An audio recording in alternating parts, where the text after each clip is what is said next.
Señoras y señores, bienvenidos, buenas noches, gracias por acompañarnos. Esto es al cierre del día de la jornada, los temas relevantes y trascendentes para el debate y el análisis. Muy buenas noches, don Pablo Iriart, bienvenido. Gracias por estar aquí. Don Ricky Quintana, buenas noches. Buenas noches.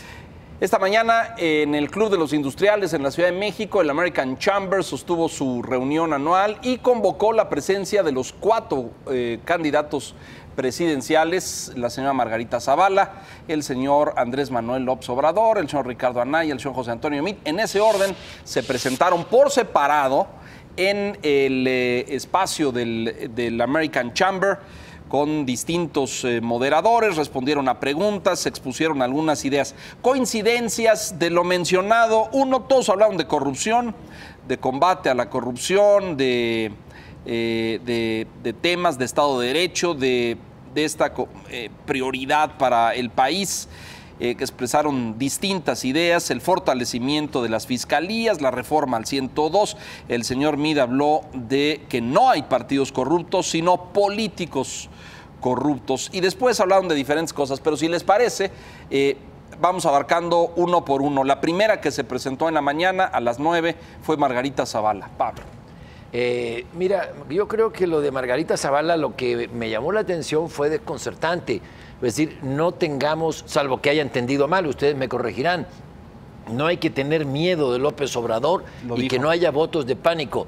Ah, caray, yo creo que hay motivos suficientes, tanto ahora como en 2006, cuando ganó Felipe Calderón, para tener un voto del miedo.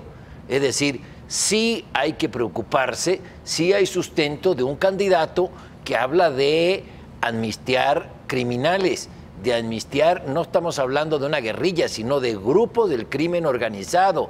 Cuando hay un candidato que te dice que el Tratado de Libre Comercio ha tenido un costo altísimo para México, es decir, el mismo lenguaje de Donald Trump.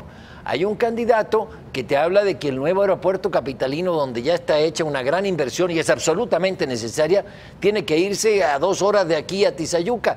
Es decir, creo que hay motivos para un voto del miedo. Y quien dice que no se preocupen es Margarita Zavala, desde una posición muy baja en la tabla de posiciones. Enrique. Ella caracterizó a los otros 3 como priistas. Meade es un priista, pues, que no es el PRI, pero como si lo fuera. López Obrador es un expriista y Ricardo Anaya es un pragmático como eran los priistas, sin principios. Y se quiso diferenciar de los otros 3, que yo creo que esa va a ser la tónica. Vamos a ver a una Margarita Zavala que trata de hacer bulto, de hacer bloque de los 3 candidatos respaldados por partidos y ella presentarse como una candidata que es distinta a los que provienen directamente de los partidos. Entre las propuestas que Margarita refirió, pues hay más o menos las que ya ha hecho. Mucho énfasis en el combate al feminicidio, la creación de la Oficina de Ética de la Presidencia de la República y la formación del Sistema Nacional Anticorrupción, el completar la operación de este sistema. Es uno de los temas, por cierto, que estuvieron presentes en todos los candidatos, en las 4 participaciones, con diferente enfoque. Cada candidato abordó el tema de cómo hacerle frente a la corrupción. Y hubo uno que también por ahí va a generar polémicas y se ve con lupa, que es el tema de los salarios. Porque hubo 3 que coincidieron en subir salarios, que fueron López Obrador, Anaya y Margarita. Margarita señaló que el salario mínimo debe subir al ritmo al que aumente la canasta básica. Ya luego hablamos de lo que dijeron los otros candidatos, pero digamos que lo que me llamó la atención de Margarita es pintar la raya. Los otros 3, hasta por género, son hombres, yo soy la única mujer, los otros 3 son de partidos, yo soy la única independiente, y esto creo que va a ser la constante para tratar de diferenciarse y tratar de subir un poco en las intenciones de voto, que las tenía más, curiosamente, antes de que ya fuera candidata virtualmente candidata. Según las últimas encuestas, y pronto presentaremos la nuestra, la del Financiero. Hoy se publicaron 2 y bueno, pues en general ahí van. El segundo en presentarse hoy en la mañana fue Andrés Manuel López Obrador en este foro del American Chamber.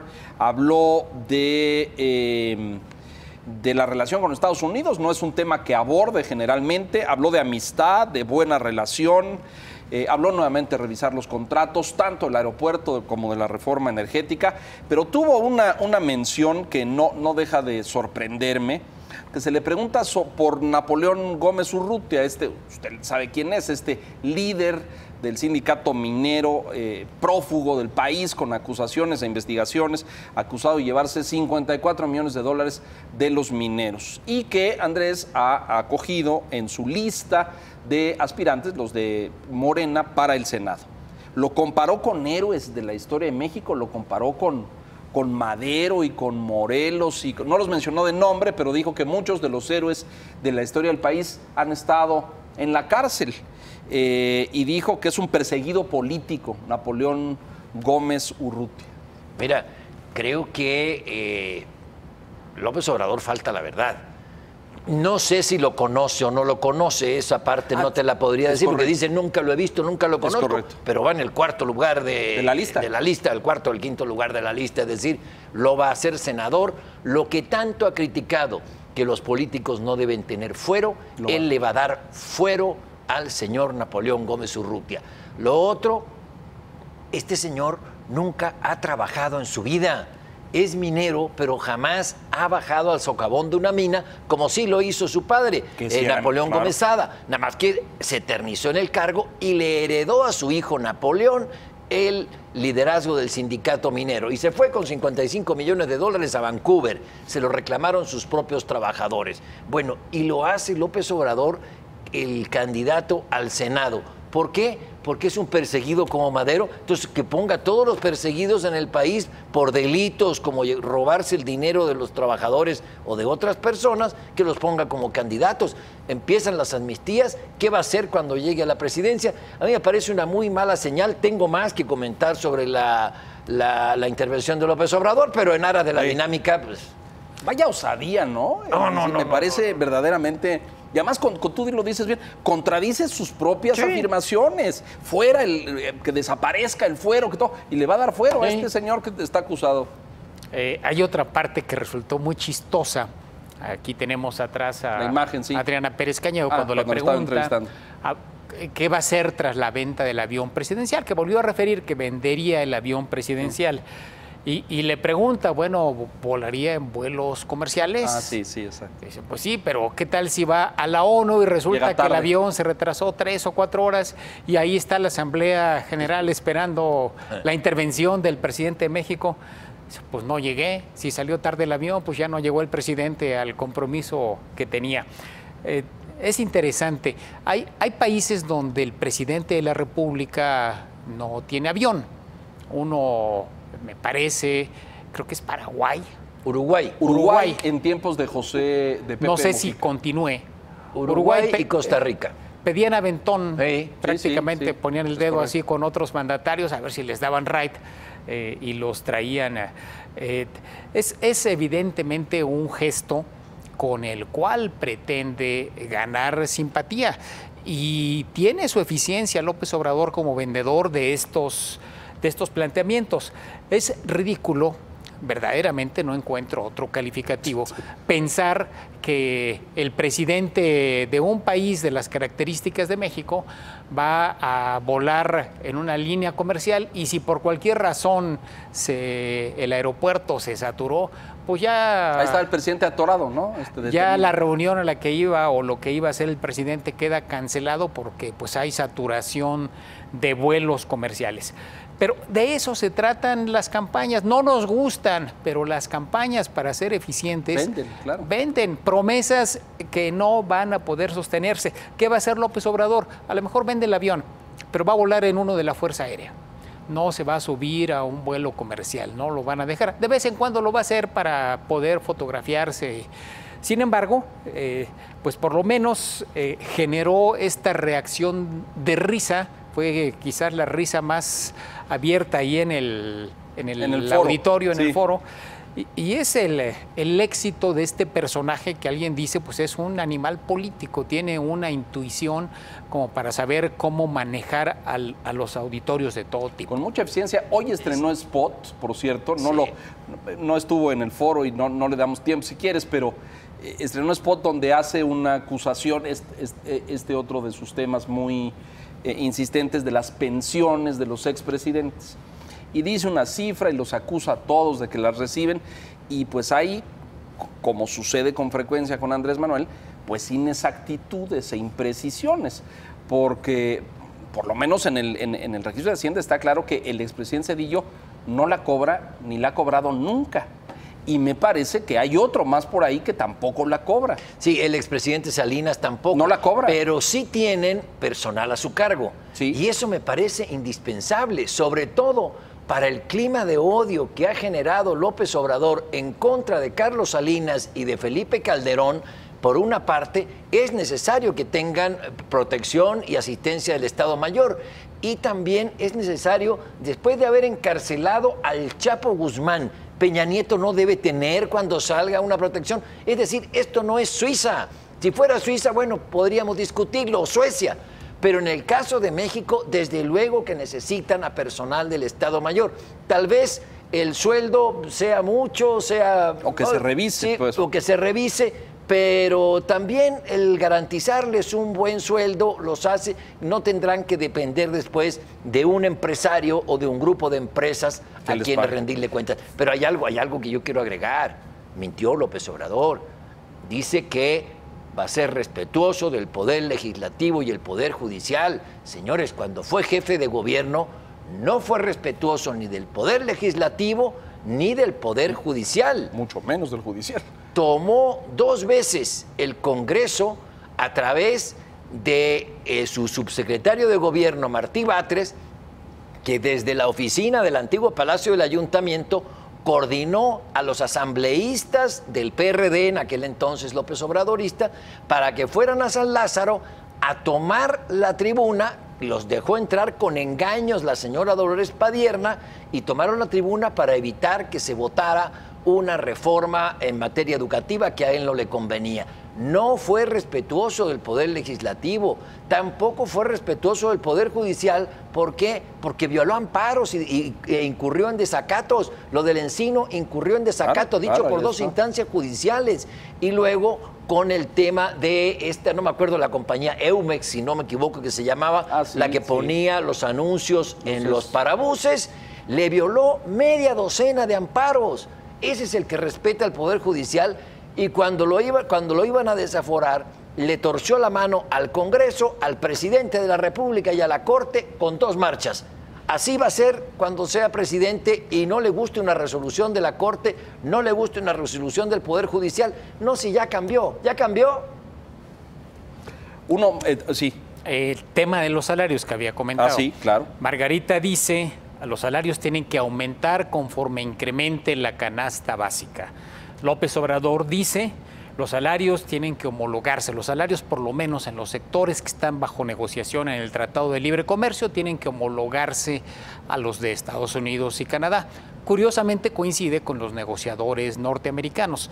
Lo que ha pedido el señor Lighthizer, y es uno de los temas que todavía están sobre la mesa ahí en el jaleo, es el asunto de los salarios, de generar por lo menos una base de comparación en la industria automotriz de salarios equiparables, y eso se ve prácticamente imposible. No hay manera tendrían que subir 7, 8 veces los salarios aquí en México para poder homologarse a los de Estados Unidos. Curiosamente, coincide López Obrador con el gobierno de Trump en este punto. Curiosamente. Antes de que se nos acabe el tiempo, 2 candidatos más. El tercero en presentarse fue Ricardo Anaya. Ricardo habló de las fiscalías independientes, del fortalecimiento del Estado de Derecho, de modificar el 102 constitucional para tener auténticamente fiscalías independientes, la Fiscalía General y la Fiscalía Anticorrupción. Habló de aumentar la inversión en infraestructura. Pablo. Mira, me pareció muy afortunada la intervención de Ricardo Anaya en el tema de corrupción, en casi todo. Cuando habla de que la honestidad no se transmite por ósmosis, diciéndole esto obviamente a López Obrador, porque dice Andrés Manuel López Obrador, el puntero en las encuestas, que con que el presidente sea honesto, toda la cadena hacia abajo se moraliza. No fue así. Cuando fue jefe de gobierno, su secretario particular cobraba bolsas de dólares en la oficina de Junto para acelerar el pago de obras ya ejecutadas a contratistas. Y su secretario de Finanzas, pues el señor se jugaba dinero del erario del Distrito Federal en Las Vegas y hacía transferencias millonarias a Las Vegas, donde se iba a un VIP en el Hotel Velayo. Y no solo eso, la enorme corrupción que hubo en cárceles. En las cárceles del Distrito Federal, él no pudo erradicar una sola de las prácticas que te cobran por meter comida, que te cobran por llevar un familiar, que te cobran por tener pasta de dientes.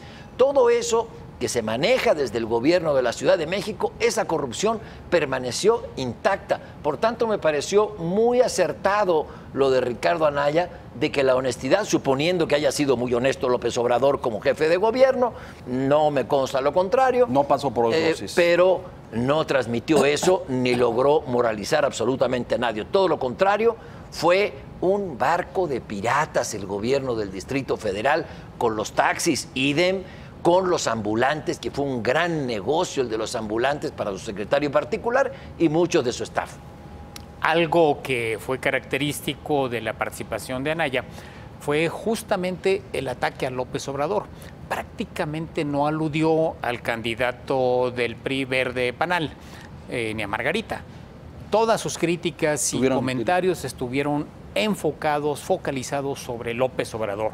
Y me parece que este va a ser el tono de aquí en adelante. Así como veíamos que Margarita va a tratar de diferenciarse con los otros tres candidatos, en el caso de Anaya me parece que de aquí para adelante su campaña va a tener un solo blanco, que va a ser López Obrador.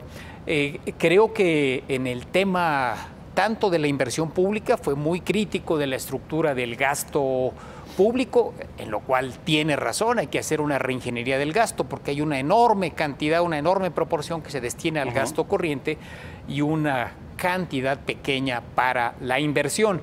Y por ahí también volvió a placear a Salomón Chertorivsky.